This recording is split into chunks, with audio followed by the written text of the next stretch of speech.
크리스찬의 쉿 콰이어트 타임.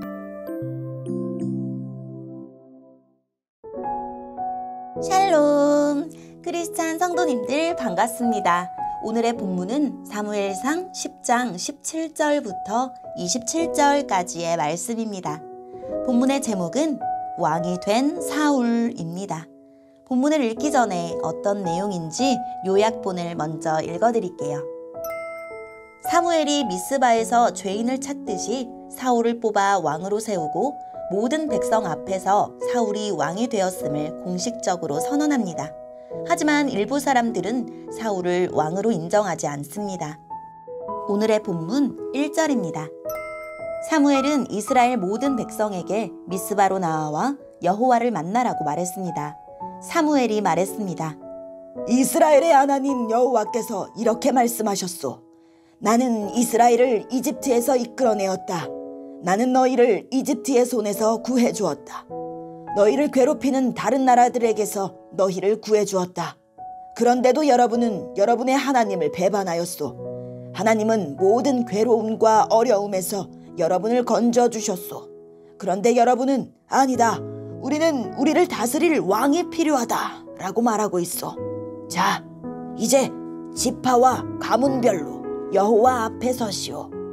사무엘이 이스라엘의 모든 지파를 가까이 나아오게 하니 베냐민 지파가 뽑혔습니다. 사무엘은 베냐민 지파를 가문별로 지나가게 했습니다. 그러자 마드리의 가문이 뽑혔습니다. 사무엘은 다시 마드리의 집안 사람을 한 사람씩 지나가게 했습니다. 그러자 기스의 아들 사울이 뽑혔습니다. 사람들이 사울을 찾았을 때 그는 보이지 않았습니다. 그래서 사람들이 여호와께 여쭤보았습니다.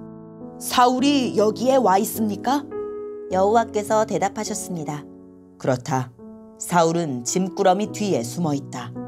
그래서 사람들이 달려가 사울을 데려왔습니다. 사울이 사람들 사이에 서니 사울의 키는 다른 사람들보다 머리 하나 정도 더 컸습니다. 그때 사무엘이 백성들에게 말했습니다. 여호와께서 뽑으신 사람을 보시오. 모든 백성 중에 이만한 사람은 없소. 그러자 백성이 왕 만세! 하고 외쳤습니다. 사무엘은 왕의 권리와 의무를 설명해 주었습니다. 그는 왕의 규칙을 책에 써서 여호와 앞에 두었습니다. 그리고 나서 사무엘은 백성들에게 자기 집으로 돌아가라고 말했습니다. 사울도 기브아에 있는 자기 집으로 돌아갔습니다. 하나님께서 몇몇 용감한 사람들의 마음을 움직이셔서 그 사람들이 사울과 함께 가도록 하셨습니다. 그러나 몇몇 불량배들은 이 사람이 어떻게 우리를 구할 수 있겠냐? 하고 비아냥거렸습니다. 그들은 사울을 미워하여 선물을 갖다 주지 않았습니다. 그러나 사울은 그냥 잠자코 있었습니다. 아멘. 오늘의 본문을 통해 이해할 수 있는 부분은 무엇일까요? 사무엘이 다시 한번 백성을 미스바로 불러 모읍니다. 미스바는 기도에 대한 응답으로 하나님이 이스라엘 백성을 블레셋으로부터 구원하신 매우 상징적인 장소입니다.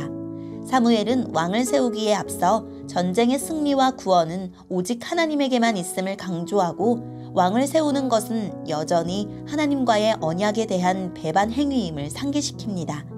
하나님의 뜻을 구하기 위해 우림과 둠밈으로 제비를 뽑기도 했지만 여기에서는 제비라는 말은 없고 대신 누군가 뽑혔다라는 말만 반복합니다. 베냐민 지파, 마드리의 가문, 기스의 아들, 그렇게 점점 좁혀져서 사울이 뽑힙니다. 그러나 사울은 짐들 사이에 숨었습니다. 사람들이 보기에 사울은 왕이 될 만한 외모와 키를 갖추고 있기에 백성은 그를 왕으로 세웁니다. 사무엘은 사울이 이방의 왕처럼 절대 권력을 갖는 것이 아니라 하나님이 세우신 율법에 근거하여 어떤 권리와 의무가 있는지를 알려줍니다. 아직 사울을 왕으로 인정하지 않은 부류들이 있지만 사울은 그들의 태도에 일정 부분 동의하듯이 잠잠합니다. 오늘의 본문을 통해 알 수 있는 우리 하나님은 어떤 분일까요? 자기 백성의 잘못된 마음을 아시면서도 그들을 보살피십니다. 왕을 세워달라는 이스라엘 백성의 요구에는 그들을 애굽에서 구원하여 지속적으로 돌보신 하나님 대신 전체적인 왕을 세우려는 마음이 담겨 있었습니다.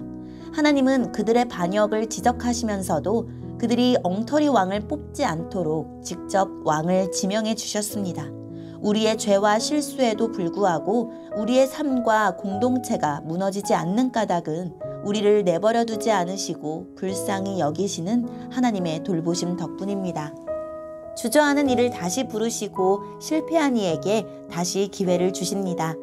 사울은 하나님의 영이 크게 임하는 특별한 경험을 하고도 블레셋을 물리치라는 명령에 순종하지 못했지만 하나님은 다시 한번 그를 왕으로 부르셨습니다. 한번 뒷걸음질 쳤다고 아예 주저앉지 말고 다시 기회를 주시는 하나님의 부르심을 기다립시다. 오늘의 본문을 통해 우리에게 주시는 교훈은 무엇일까요? 사무엘은 백성의 요구대로 왕을 선택하면서도 백성이 주님의 은혜를 저버렸다는 사실을 확인시킵니다. 또 이스라엘의 왕의 제도를 기록하여 보관하도록 합니다.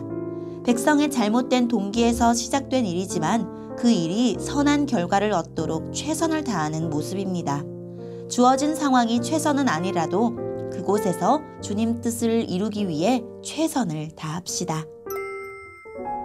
오늘의 말씀을 통해 각자에게 주시는 성령 하나님의 음성에 귀를 기울이며 선하신 하나님, 최악의 상황에서도 최선을 다해 주님 뜻을 따르도록 저를 붙들어 주세요 라고 기도하고 오늘도 말씀을 붙들고 승리하는 하루를 살아냅시다.